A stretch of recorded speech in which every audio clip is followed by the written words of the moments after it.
සුබ දවසක් කියලා ප්‍රාර්ථනා කරනවා හැමෝටම. ඉතින් ඔන්න අද මම ඕගොල්ලන්ට අරන් එන්නේ රසම රස දෙහි හොද්දක් හදන හැටි. ඉතින් ඕගොල්ලන්ට උණ හැඹිරිස්සා වගේ හැදිලා කන්න බැරුව ඉන්නකොට මෙන්න මේ වගේ දෙහි හොද්දක් හදලා කන්නකෝ. හොඳට අප්පිරියාවක් නැතුව කන්න පුළුවන්. මගේ channel එක subscribe කරගෙනම අපි යමු මේක හදන්නේ කොහොමද බලන්න. ඕගොල්ලෝ මේ දකින්නේ වියලි දෙහි ගෙඩි දෙකක්.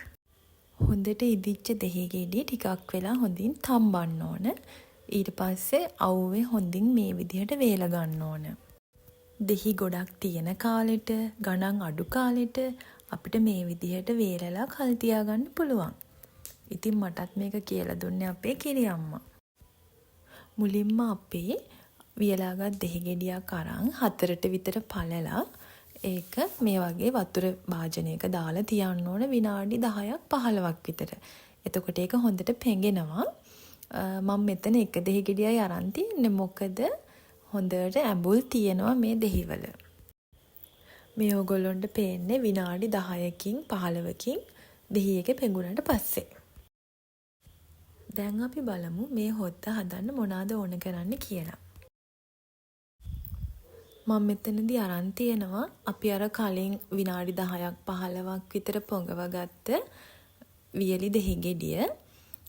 ඊට අමතරව මෙතන අරන් තියෙනවා රතු ලුණු.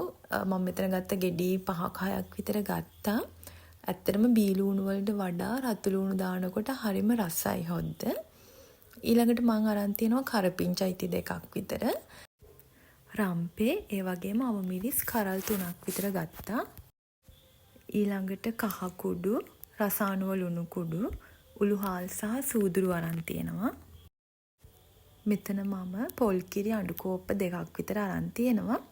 ඉතින් තමන් හොද්ද හදාගන්න ප්‍රමාණය අනුව පොල් කිරි ප්‍රමාණය වෙනස් වෙන්න පුළුවන්. අපි මේක හදන්න ගන්නේ මැටි භාජනයක්. මොකද දෙහි කියන්නේ ආම්ලික ආහාරයක්. ඉතින් ඒ නිසා අපි ඇලුමිනියම් වගේ ලෝහ වලින් හදපු භාජන ගන්නවට වඩා මැටි භාජනයක් ගන්න එක සෞඛ්‍ය ආරක්ෂිතයි. ඉතින් අපි මුලින්ම මේකට දෙහි ටික දාගත්තා. ඊළඟට අමු මිරිස් කරල් ටික දාගන්නවා. ඊළඟට රතු ලුණු ටික දාගත්තා.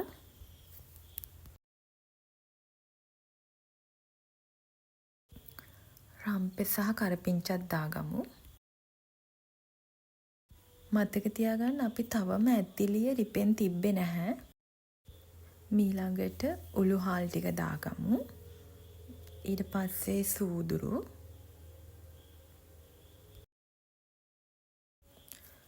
රසායනික ලුණු එකතු කරගමු. ඒ වගේම කහ කුඩු ටිකක් දාගමු. ඊළඟට අපි මේ ටික හොඳින් මේ විදිහට පොඩි කරමු.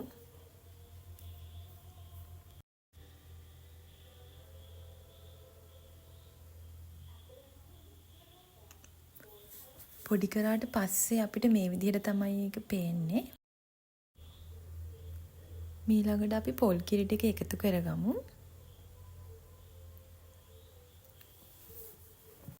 පොල් කිරි ටික එකතු කරගත්තට පස්සේ අපි ලිප පත්තු කරමු දැන්.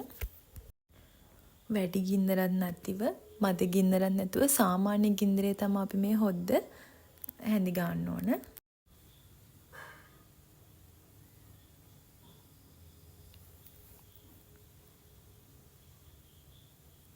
ඔගොල්ලොන්ට පේනවා දැන් නම් හොද්ද හොඳින් පැහිලා තියෙන්නේ. මේ වෙලාවේ හොඳින් හැඳි ගන්න ඕන නැත්නම් කිරි එක කැට ගැහෙන්න පුළුවන්.